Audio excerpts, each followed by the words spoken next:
Welcome back. I'm Catherine. I'm reading Crime and Punishment. We've gotten all the way to part 3, and we will begin chapter 1 of part 3 just now. We left off last. Rodya was back at his home. He had just entered with his friend Razumihin, and who should be there but his mother and sister, and they haven't seen each other for 3 years. Let's resume. Chapter 1. Raskolnikov got up and sat down on the sofa. He waved his hand weakly to Razumihin to cut short the flow of warm and incoherent consolations that he was addressing to his mother and sister, took them both by the hand, and for a minute or two gazed from one to the other without speaking. His mother was alarmed by his expression. It revealed an emotion agonizingly poignant, and at the same time immovable, almost insane. Pulcheria Alexandrovna began to cry. Avdotya Romanovna was pale. Her hand trembled in her brother's. "Go home with him," he said in a broken voice, pointing to Razumihin. "Goodbye till tomorrow. Tomorrow everything. Has it been long since you arrived?" "This evening, Rodya," answered Pulcheria Alexandrovna. "The train was awfully late, but Rodya, nothing would induce me to leave you now. I will spend the night here, near you." "Don't torture me," he said with a gesture of irritation. "I will stay with him," cried Razumihin. "I won't leave him for a moment. Bother all my visitors. Let them rage to their heart's content. My uncle is presiding there." "How can I thank you?" Pulcheria Alexandrovna was beginning, once more pressing Razumihin's hands. But Raskolnikov interrupted her again. "I can't have it. I can't have it," he repeated irritably. "Don't worry me. Enough. Go away. I can't stand it." "Come, mamma, come out of the room, at least for a minute," Dounia whispered in dismay. "We are distressing him, that's evident." "Mayn't I look at him after 3 years?" wept Pulcheria Alexandrovna. "Stay," he stopped them again. "You keep interrupting me, and my idea got muddled. Have you seen Luzhin?" "No, Rodya, but he knows already of our arrival. We have heard, Rodya, that Pyotr Petrovitch was so kind as to visit you today," Pulcheria Alexandrovna added quite timidly. "Yes, he was so kind, Dounia. I promised Luzhin I'd throw him downstairs, and I told him to go to hell." "Rodya, what are you saying? Surely you don't mean to tell us—" Pulcheria Alexandrovna began in alarm, but she stopped, looking at Dounia. Avdotya Romanovna was looking attentively at her brother, waiting for what would come next. Both of them had heard of the quarrel from Nastasia, so far as she had succeeded in understanding and reporting it, and they were in painful perplexity and suspense. "Dounia," Raskolnikov continued with an effort, "I don't want that marriage. So, at the first opportunity, tomorrow, you must refuse Luzhin, so that we may never hear his name again." "Good heavens!" cried Pulcheria Alexandrovna. "Brother, think what you are saying," Avdotya Romanovna began impetuously, but she immediately checked herself. "You are not fit to talk now, perhaps. You are tired," she added gently. "Do you think I am delirious? No. You are marrying Luzhin for my sake, but I won't accept the sacrifice. And so write a letter before tomorrow to refuse him. Let me read it in the morning, and that will be the end of it." "That I can't do," the girl cried, offended. "What right have you—" "Dounia, you are hasty too. Be quiet. Tomorrow, don't you see?" the mother interposed in dismay. "Better come away." "He's raving," Razumihin cried tipsily. "Or how would he dare? Tomorrow all this nonsense will be over. Today he certainly did drive him away. That was so. And Luzhin got angry too. He made speeches here, wanting to show off his learning, and he went out crestfallen." "Then it's true," cried Pulcheria Alexandrovna. "Goodbye till tomorrow, brother," said Dounia compassionately. "Let's go, mother. Goodbye, Rodya." "Do you hear, sister?" he repeated after them, making a last effort. "I am not delirious. This marriage is an infamy. Let me act like a scoundrel, but you mustn't. One is enough. And though I am a scoundrel, I wouldn't own such a sister.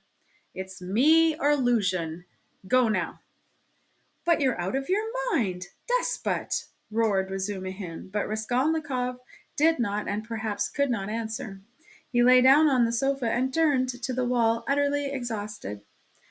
Avdotya Romanovna looked with interest at Razumihin. Her black eyes flashed. Razumihin positively stared at her glance. Pulcheria Alexandrovna stood overwhelmed. "Nothing would induce me to go," she whispered in despair to Razumihin. "I will stay somewhere here. Escort Dounia home." "You'll spoil everything," Razumihin answered in the same whisper, losing patience. "Come out onto the stairs anyway. Nastasia, show a light. I assure you," and he went on in a half whisper on the stairs, "that he was almost beating the doctor and me this afternoon. Do you understand? The doctor himself. Even he gave way and left him, as to not irritate him. I remained downstairs on guard, but he dressed at once and slipped off. And he will slip off again if you irritate him. And this time of night he will do himself some mischief." "What are you saying?" "And Avdotya Romanovna can't possibly be left in those lodgings without you. Just think where you are staying. That blackguard Pyotr Petrovitch couldn't find you better lodgings. But, I've had a little to drink, and that makes me swear. Don't mind it." "But I'll go to the landlady here," Pulcheria Alexandrovna insisted. "I'll beseech her to find some corner for Dounia and me for the night. I can't leave him like this. I cannot." The conversation took place on the landing just below the landlady's door. Nastasia lit them from a step below. Razumihin was in extraordinary excitement. Half an hour earlier, while he was bringing Raskolnikov home, he had indeed talked too freely, and he was now aware of it himself, and his head was clear in spite of the vast quantities he had imbibed. Now he was in a state bordering on ecstasy, and all that he had drunk seemed to fly to his head with redoubled effect. He stood with the two ladies, seizing both by their hands, persuading them, and giving them reasons with astonishing plainness of speech. And at almost every word he uttered, probably to emphasize his arguments, he squeezed their hands painfully, as in a vice. He stared at Avdotya Romanovna without the least regard for good manners. They sometimes pulled their hands out of his huge bony paws, but far from noticing what was the matter, he drew them all the closer to him. If they'd told him to jump head foremost from the staircase, he would have done it without any thought or hesitation, in their service, though Pulcheria Alexandrovna felt that the young man was really too eccentric, and pinched her hand too much. In her anxiety over Rodya, she looked on his presence as providential, and was unwilling to notice any of his peculiarities. But though Avdotya Romanovna shared her anxiety and was not of timorous disposition, she could not see the glowing light in his eyes without wonder and almost alarm.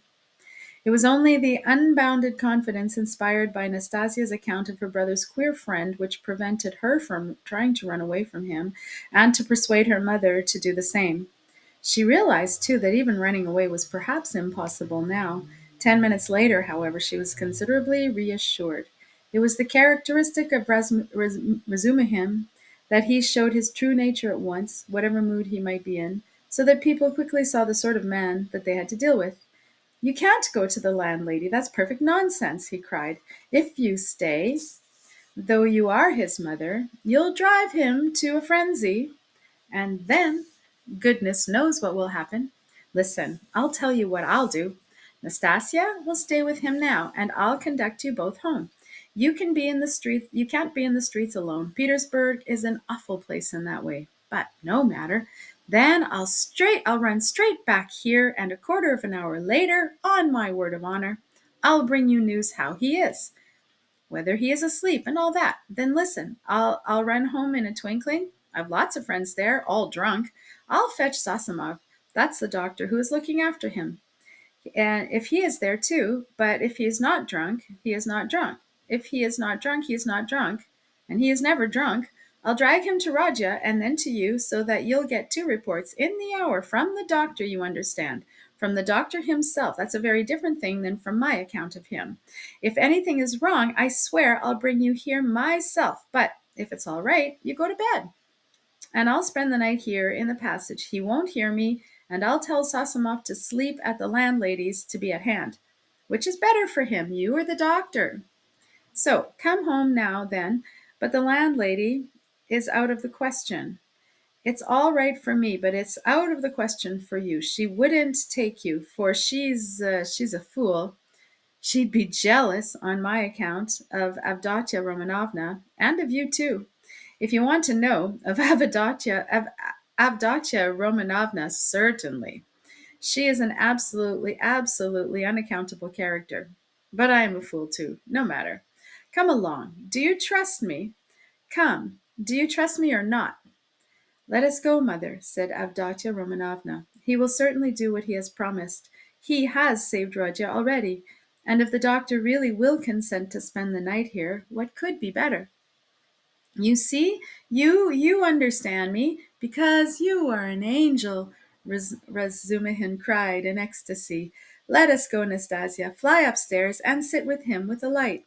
I'll come in a quarter of an hour. Though Pulcheria Alexandrovna was not perfectly convinced, she made no further resistance. Razumihin gave an arm to each and drew them down the stairs. He still made her uneasy, as though he was competent and good-natured. Though he was competent and good-natured, was he capable of carrying out his promise? He seemed to be in such a condition. Ah, I see you think I am in such a condition, Razumihin broke in upon her thoughts, guessing them, as he strolled along the pavement with huge steps, so that the two ladies could hardly keep up with him, a fact he did not observe, however. Nonsense! That is, I am drunk, like a fool, but that's not it. I am not drunk from wine. It's seeing you that has turned my head. But don't mind me. Don't take any notice. I am talking nonsense. I am not worthy of you. I am utterly unworthy of you. The minute I've taken you home, I'll pour a couple of pailfuls of water over my head in the gutter here, and then I'll be all right. If only you knew how I love you both. Don't laugh and don't be angry. You may be angry with anyone, but not with me. I am his friend, and therefore I am your friend too. I want to be. I had a presentiment last year. There was a moment, though it wasn't a presentiment really, for you seem to have fallen from heaven, and I expect I shan't sleep all night. Zossimov was afraid a little time ago that he would go mad, and that's why he mustn't be irritated. What do you say? Cried the mother. Did the doctor really say that? Asked Avdotya Romanovna, alarmed. Yes, but it is not so, not a bit of it. He gave him some medicine, a powder. I saw to it. And then you're coming here? It would have been better if you'd have come tomorrow. It's a good thing we went away, and in an hour Zossimov himself will report to you about everything. He's not drunk, and I shan't be drunk. And what made me get so tight? Because they got me into an argument. Damn them. I've sworn never to argue. They talk such trash. I almost came to blows. I left my uncle to preside. Would you believe? They insist on complete absence of individualism, and that's just what they relish. Not to be themselves, but to be as unlike themselves as they can. That's what they that's what they regard as the highest point of progress. If only their nonsense were their own, but as it is. Listen, Pulcheria Alexandrovna interrupted timidly, but it only added fuel to the flames. What do you think? Shouted Razumihin, louder than ever. You think I am attacking them for talking nonsense. Not a bit. I like them to talk nonsense. That's man's one privilege over all creation. Through error you come to the truth. I am a man because I err. You never reach any truth without making 14 mistakes, and very likely 114, and a fine thing too in its way. But we can't even make mistakes on our own account. Talk nonsense, but talk your own nonsense, and I'll kiss you for it. To go wrong in one's own way is better than to go right in someone else's. In the first case, you are a man, and in the second, you are no better than a bird. Truth won't escape you, but life can be cramped. There have been examples, and what are we doing now? In science, development, thought, invention, ideas, aims, liberalism, judgment, experience, and everything, everything. We are still in the preparatory class at school. We prefer to live on other people's ideas. It's what we are used to. Am I right? Am I right? Cried Razumihin, pressing and shaking the two ladies' hands. Oh, mercy, I do not know, said Pulcheria Alexandrovna. Yes, yes, though I don't agree with you in everything, added Avdotya Romanovna earnestly, and at once uttered a cry, for he squeezed her hand so painfully. Yes, you say yes. Well, after that, he cried in a transport, you are a fount of goodness, purity, sense, and perfection. Give me your hand. You give me yours too. I want to kiss your hands here at once, on my knees. And he fell on his knees on the pavement, fortunately at that time deserted. Leave off, I entreat you. What are you doing? Pulcheria Alexandrovna cried, greatly distressed. Get up, said Dounia, laughing, though she too was upset. Not for anything till you let me kiss your hands. That's it, that's enough. I get up and will go on. I am a luckless fool. I am unworthy of you and drunk, and I am ashamed. I am not worthy to love you, but to do homage to you is the duty of every man who is not a perfect beast. And I've done homage. Here are your lodgings, and for that alone Rodya was right in driving your Pyotr Petrovitch away. How dare he put you in such lodgings? It's a scandal. Do you know the sort of people they take in here? And you, his betrothed? You are his betrothed? Well, yes. Well, then, I'll tell you, your fiancé is a scoundrel. Excuse me, Mr. Razumihin, you are forgetting. Pulcheria Alexandrovna was beginning. Yes, yes, you are right. I did forget myself. I am ashamed of it. Razumihin made haste to apologize. But you can't be angry with me for speaking so, for I speak sincerely, and not because that would be disgraceful. In fact, not because I'm in. Well, anyway, I won't say why. I daren't. But we all saw today when he came in that the man is not out of our sort. Not because he had his hair curled at the barber's, not because he was in such a hurry to show his wit, but because he is a spy, a speculator, because he is a skinflint and a buffoon. That's evident. Do you think him clever? Nope, he is a fool. And he is a match for you? Good heavens! Do you see, ladies? He stopped suddenly on the way upstairs to their rooms. Though all my friends there are drunk, yet they are all honest. And though we do all talk a lot of trash, and I do too, yet we shall talk our way to the truth at last, for we are on the right path, while Pyotr Petrovitch is not on the right path. Though I've been calling him all sorts of names just now, I do respect them all. Though I don't respect Zametov, I like him, for he knows he is a puppy, for he is a puppy, and that bullock Zossimov, because he is an honest man and knows his work. But enough.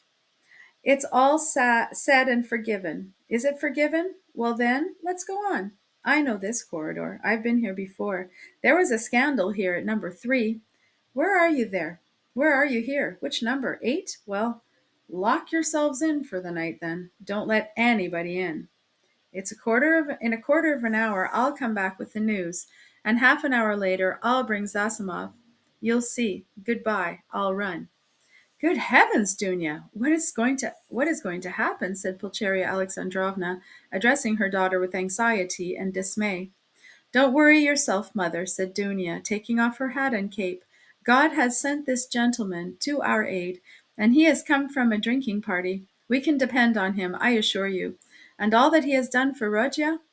Ah, Dounia, goodness! Who knows whether he will come? How could I bring myself to leave Rodya? And how different I had fancied our meeting! How sullen he was, as though not pleased to see us! Tears came into her eyes. No, it's not that, mother. You didn't see. You were crying all the time. He is quite unhinged by serious illness. That's the reason.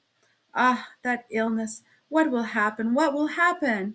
And how he talked to you, Dounia," said the mother, looking timidly at her daughter, trying to read her thoughts, and already half consoled by Dounia's standing up for her brother, which meant that she had already forgiven him. "I am sure he will think better of it tomorrow," she added, probing her further. "And I am sure that he will say the same tomorrow about that," Avdotya Romanovna said finally. And of course, there was no going beyond that, for this was a point which Pulcheria Alexandrovna was afraid to discuss. Dounia went up and kissed her mother. The latter warmly embraced her without speaking, and then she sat down to wait anxiously for Razumihin's return, timidly watching her daughter, who walked up and down the room with her arms folded, lost in thought. This walking up and down when she was thinking was a habit of Avdotya Romanovna's, and the mother was always afraid to break in on her daughter's mood in such moments. Razumihin, of course, was ridiculous in his sudden drunken infatuation for Avdotya Romanovna, yet, apart from his eccentric condition, many people would have thought it justified if they had seen Avdotya Romanovna, especially at that moment when she was walking to and fro with folded arms, pensive and melancholy. Avdotya Romanovna was so remarkably good-looking. She was tall, strikingly well-proportioned, strong, and self-reliant. The latter quality was apparent in every gesture, though it did not in the least detract from her grace and softness of her movements. In face she resembled her brother, but she might be described as really beautiful. Her hair was dark brown, a little lighter than her brother's. There was a proud light in her almost black eyes, and yet, at times, a look of extraordinary kindness. She was pale, but it was a healthy pallor. Her face was radiant with freshness and vigor. Her mouth was rather small. The full red lower lip projected a little, as did her chin. It was the only irregularity in her beautiful face, but it gave it a peculiarly individual and almost haughty expression. Her face was always more serious and thoughtful than gay, but how well smiles, how well youthful, light-hearted, irresponsible laughter suited her face. It was natural enough that a warm, open, simple-hearted, honest giant like Razumihin, who had never seen anyone like her, and was not quite sober at the time, should lose his head immediately. Besides, as chance would have it, he saw Dounia for the first time, transfigured by her love for her brother and her joy at meeting him. Afterwards, he saw her lower lip quiver with indignation at her brother's insolent, cruel, and ungrateful words, and his fate was sealed. He had spoken the truth, moreover, when he had blurted out that his drunken talk on the stairs, that Praskovya Pavlovna, Raskolnikov's eccentric landlady, would be jealous of Pulcheria Alexandrovna as well as of Avdotya Romanovna on his account. Although Pulcheria Alexandrovna was 43, her face still retained traces of her former beauty, and she looked much younger than her age, indeed, which is almost always the case with women who retain serenity of spirit, sensitiveness, and pure sincere warmth of heart to old age. We may add, in parentheses, that to preserve all of this is the only means of retaining beauty to old age. Half her hair had begun to grow gray and thin. There had long been little crow's foot wrinkles around her eyes. Her cheeks were hollow and sunken from anxiety and grief, and yet it was a handsome face. She was Dounia over again, 20 years older, but without the projecting underlip. Pulcheria Alexandrovna was emotional, but not sentimental, timid and yielding, but only to a certain point. She could give way and accept a great deal, even of what was contrary to her convictions. But there was a certain barrier fixed by honesty, principle, and the deepest convictions which nothing would induce her to cross. Exactly 20 minutes after Razumihin's departure, there came two subdued but hurried knocks at the door. He had come back. "I won't come in. I haven't time," he hastened to say when the door was opened. "He sleeps like a top, soundly, quietly, and God grant that he may sleep 10 hours. Nastasia's with him. I told her not to leave till I came. Now I am fetching Zossimov, and he will report to you, and then you'd better turn in." I can see that you too are tired. You are too tired to do anything." And he ran off down the corridor. "What a very competent and devoted young man!" cried Pulcheria Alexandrovna, exceedingly delighted. "He seems a splendid person," Avdotya Romanovna replied with some warmth, resuming her walk up and down the room. It was nearly an hour later when they heard footsteps on the corridor and another knock at the door. Both women waited this time, completely relying on Razumihin's promise. He actually had succeeded in bringing Zossimov. Zossimov had agreed at once to desert the drinking party and to go to Raskolnikov's, but he came reluctantly and with the greatest suspicion to see the ladies, mistrusting Razumihin in his exhilarated condition. But his vanity was at once reassured and flattered. He saw that they really were expecting him as an oracle. He stayed just 10 minutes and succeeded in completely convincing and comforting Pulcheria Alexandrovna. He spoke with marked sympathy, but with the reserve and extreme seriousness of a young doctor, and an important consultation. He did not utter a word on any other subject, and did not display any of the slightest desire to enter into more personal relations with the two ladies. Remarking at his first entrance the dazzling beauty of Avdotya Romanovna, he endeavored not to notice her at all during his visit, and addressed himself solely to Pulcheria Alexandrovna. All this gave him extraordinarily inward satisfaction. He declared that he thought the invalid at this moment going on very satisfactorily. According to his observations, the patient's illness was due partially to his unfortunate material surroundings during the last few months, but it had partly also a moral origin, was, so to speak, the product of several material and moral influences, anxieties, apprehensions, troubles, certain ideas, and so on. Noticing stealthily that Avdotya Romanovna was following his words with close attention, Zossimov allowed himself to enlarge on his theme. On Pulcheria Alexandrovna's anxiety and timidly inquiring as to some suspicion of insanity, he replied with a composed and candid smile, and his words had been exaggerated, and that certainly the patient had some fixed idea, something approaching a monomania. He, Zossimov, was now particularly studying this interesting branch of medicine, but that it must be recollected that until today the patient had been in delirium, and that no doubt the presence of his family would have a favorable effect on his recovery and distract his mind. "If only all fresh shocks can be avoided," he added significantly. Then he got up, took leave with an impressive and affable bow, while blessings, warm gratitude, and entreaties were showered upon him, and Avdotya Romanovna spontaneously offered her hand to him.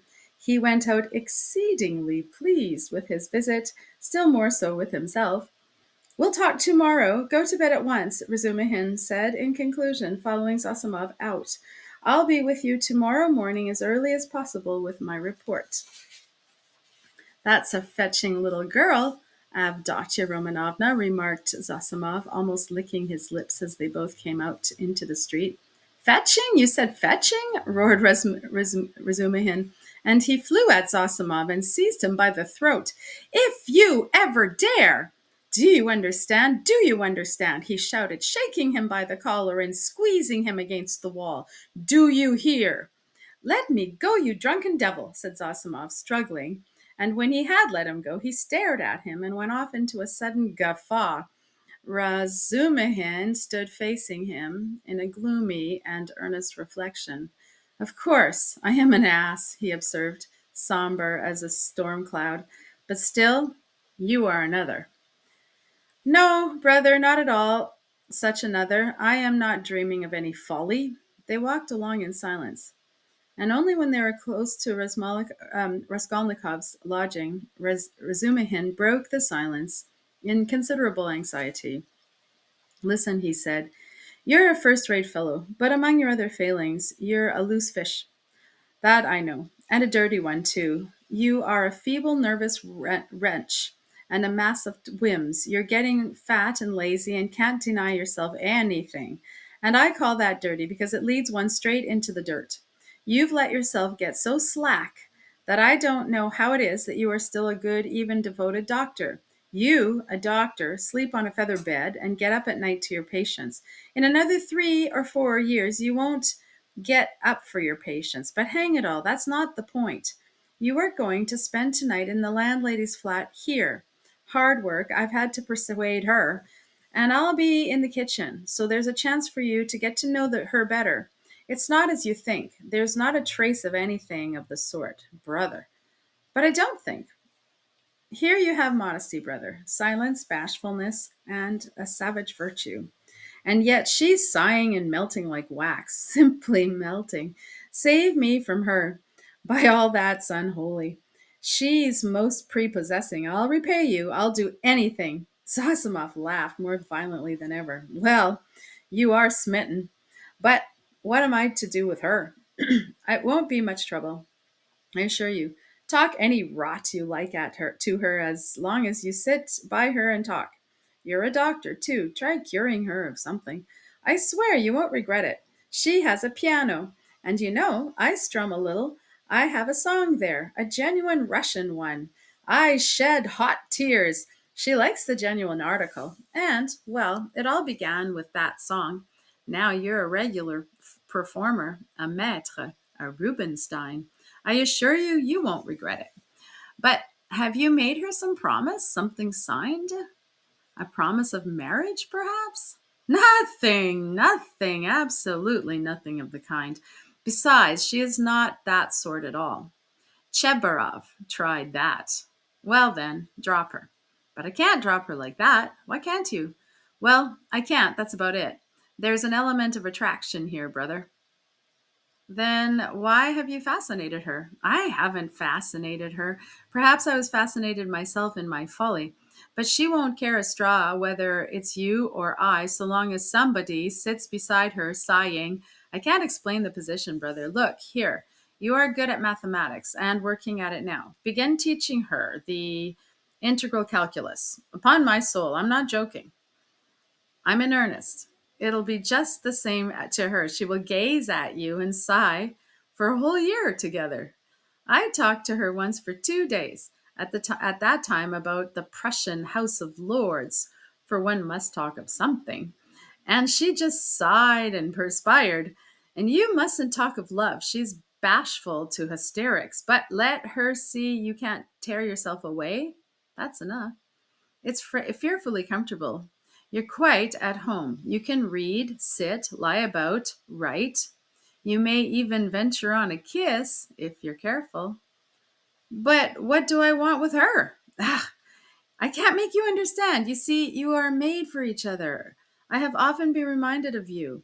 You'll come to it in the end. So does it matter whether it's sooner or later?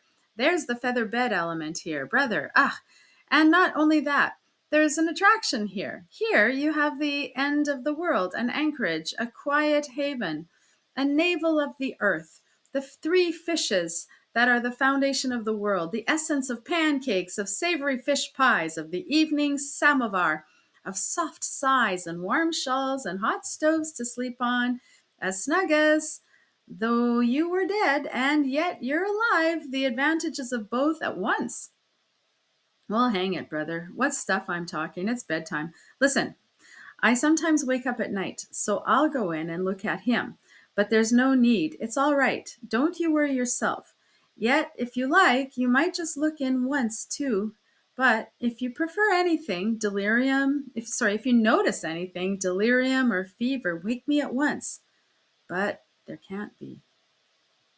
End of chapter 1 of part 3.